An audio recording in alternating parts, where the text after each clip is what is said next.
22শে ফেব্রুয়ারি বেসরকারি বিশ্ববিদ্যালয়ের উপরে আয়কর প্রযোজ্য হবে কি হবে না সে বিষয়ে মহামান্য আপিল বিভাগ একটি রায় প্রদান করে বলেন যে হাইকোর্টের রায়টি আর প্রযোজ্য হবে না এবং আপিল বিভাগে বিষয়টিকে নিষ্পত্তি করে দেওয়া হয়। সরকার যে আপিল ছিল আপিলকে অ্যালাউ না করে নিষ্পত্তি করা হয়। কী মর্মে নিষ্পত্তি করা হলো সেটি বলা হয়নি, কিন্তু সেটা রায়টা লিখিত আকারে প্রকাশ হওয়ার আগে জাতীয় রাজস্ব বিভাগ প্রত্যেকটা বেসরকারি বিশ্ববিদ্যালয়ের ব্যাংক অ্যাকাউন্ট বন্ধ করে দেয় এবং ঈদের আগে বন্ধ করে দেওয়াতে বেসরকারি বিশ্ববিদ্যালয়গুলো আপিল বিভাগে চেম্বার জাজে যায় এবং গিয়ে বলে যে তারা তো আমরা এখনো জানি না আমরা কিভাবে টাকাটা দিব, রায়টা কি হবে। সে রায় প্রকাশের আগ পর্যন্ত ওনারা একটা দাবির উপরে ওনারা একটা স্থগিতাদেশ চান।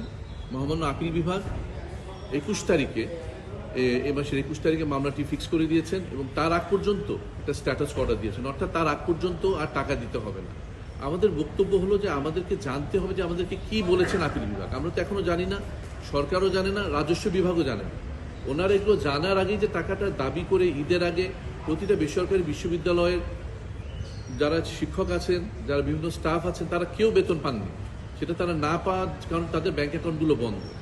সেই পরিস্থিতিতে আমরা কোর্টের সামনে আসি। মহামান্য চেম্বার জাজ উনি কোর্ট খোলার আগ পর্যন্ত সে বিষয়ে একটা স্থিতাবস্থা দিয়েছেন। কত তারিখ পর্যন্ত এটা? 21 তারিখ। 21 এপ্রিল।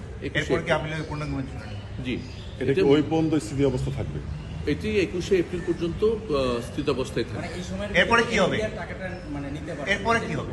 এরপরে যদি শুনানি হবে, আমাদের দাবি থাকবে যে এইটা আমরা তো জানতে হবে এটা নিষ্পত্তি কিভাবে হয়েছে, আমাদের কত টাকা দিতে হবে, কিভাবে দিতে হবে, সেটা তো আমাদের জানতে হবে। সেটা না জানলে তো আমরা দিতে পারবো না। তাহলে কি এখন আপনারা আপিল বিভাগের সিদ্ধান্তের উপর আপনারা পরবর্তী পদক্ষেপ নেবেন? আমরা বলেছি যতদিন পর্যন্ত না লিখিত আদেশটা বের না হয় ততদিন পর্যন্ত স্থগিতাদেশ দেবার জন্য। এবং মহামান্য চেম্বার জাজ উনি আমাদের সঙ্গে একমত পোষণ করে বলেছেন যে 21 তারিখ পর্যন্ত এটা পূর্ণাঙ্গ কোর্টে শুনানি হওয়ার আগ পর্যন্ত এই বিষয়ে স্থিতাবস্থা থাকবে। এক কথা এরকম যে 21 তারিখ পর্যন্ত এনবিআর